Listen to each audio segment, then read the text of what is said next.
ricobayos, which have covered fertile valleys for the electrical production.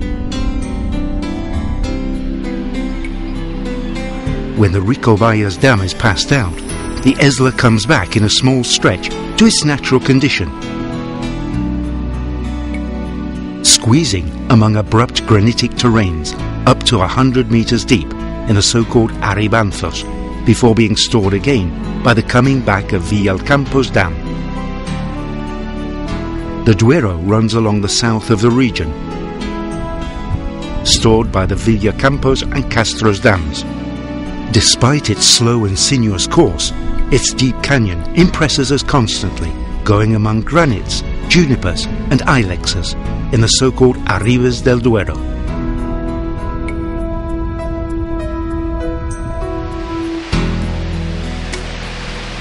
The Manzanas is the most beautiful river.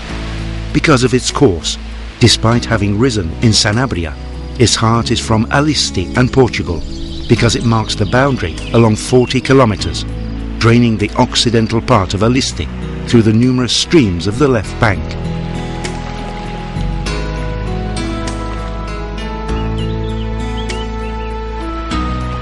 It zigzags between slates and quartzite,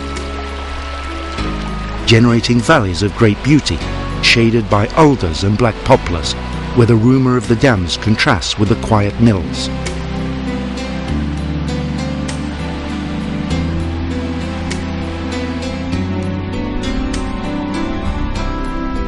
But the Aliste is the great river of the territory, which waters it and gives the name to the region.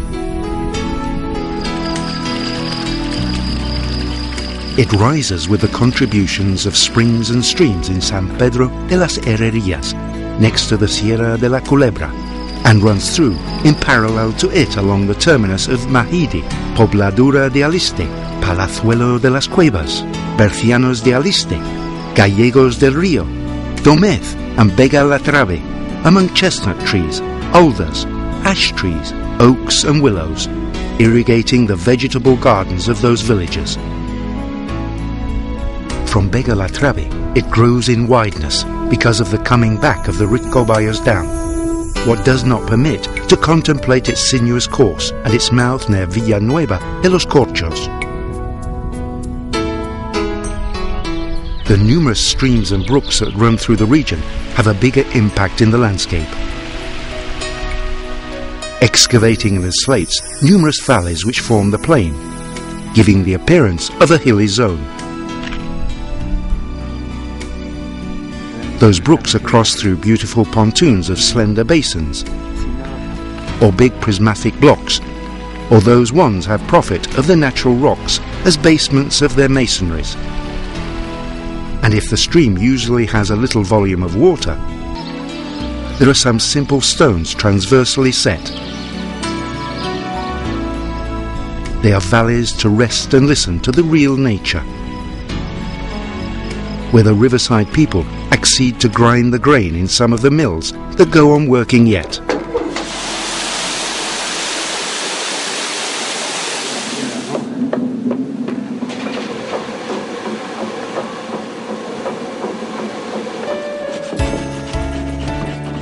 And that flour is still used in some community and personal ovens to make bread.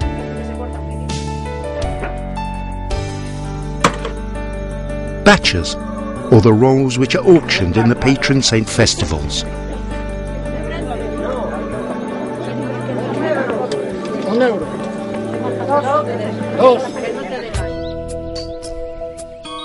But the grain is not the richness of this land.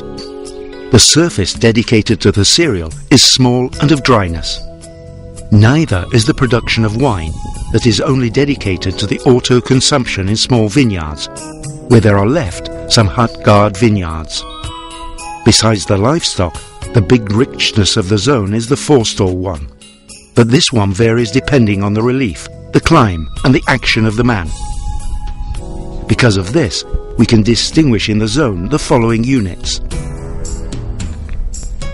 Firstly, it is the plain. This flat or softly undulated surface is dedicated to wide pastures, in combination with cereal crops and wood tree masses, or meadows with oaks, ilexes and little oaks. The oak trees or elm trees are well adapted to the siliceous grounds and to the dry weather. The oak is a tree which keeps its dry leaves, with big globules up to rise the new ones. It produces acorns in November and has got small cysts or gills that the tree generates to be protected of some larvae of the insects that parasite it.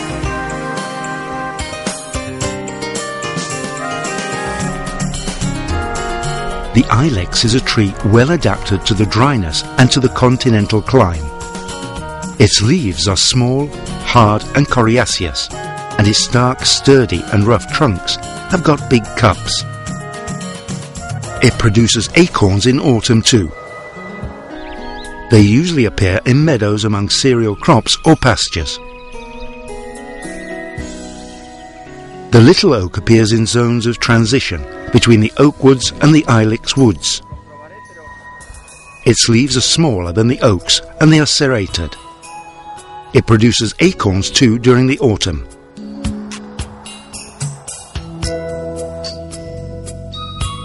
The presence of cork oak trees in some floors of valley or hillsides oriented to the south is less common. It has serrated leaves with thick bark, which the cork is extracted from.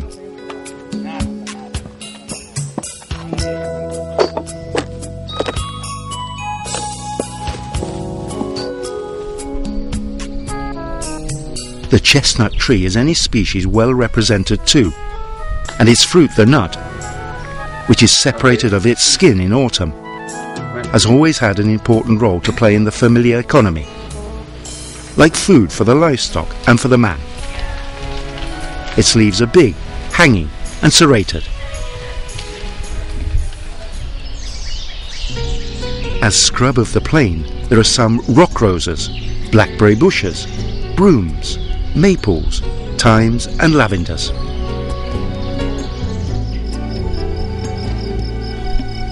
The second unit of landscape is La Sierra de la Culebra, in the north of the region. It is marked by quartzite rocks and pine trees, planted by man in the 50s in the 20th century. It is especially black pine or pinasta and white or wild pine. It is a landscape on a line dark green, only interrupted by the ochre of the brake fire. But there are still left some excellent masses of its indigenous vegetation like oaks, ilexes, chestnut trees and strawberry trees. These last ones grow between the depots of meteoric and fragmented quartzite that keep always their green serrated leaves, coinciding the maturity of their red fruits with the flowering which will give some fruits next year.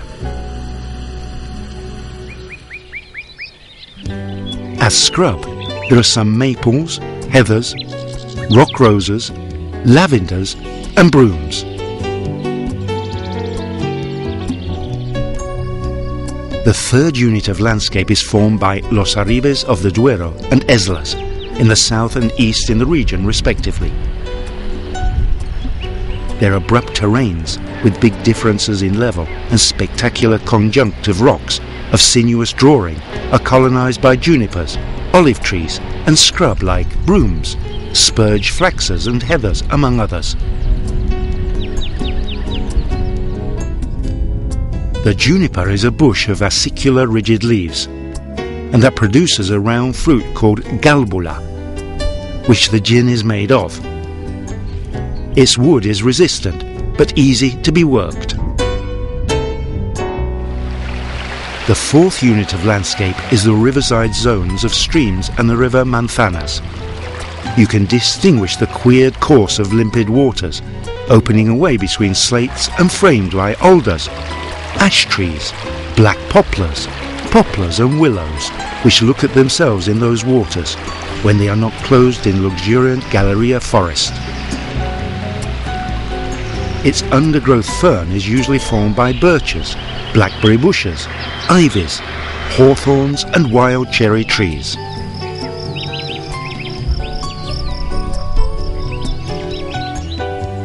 Finally, the fifth unit of landscape is the proximity of the villages, surrounded by vegetable gardens. Some of them are still watered by old water wheels, and some prairies where cows and donkeys graze, and some dovecots are intercalated, where pigeons are bred to complete the diet of the villagers. It is a richness of landscape which is multiplied with every season. Grey winter of naked trees, white winter of frosty bushes and prairies, green spring of pastures, new leaves, increasing cereals and lizards to the sun, violet spring of maples, heather bushes and lavenders, white spring of daisies and rock roses, yellow spring of brooms, red spring of poppies and peonies,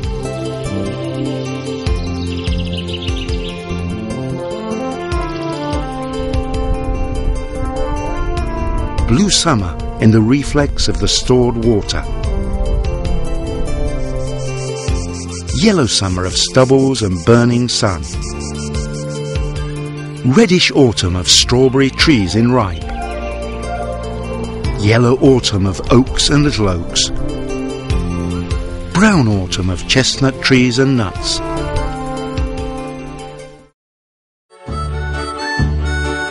Contrasts.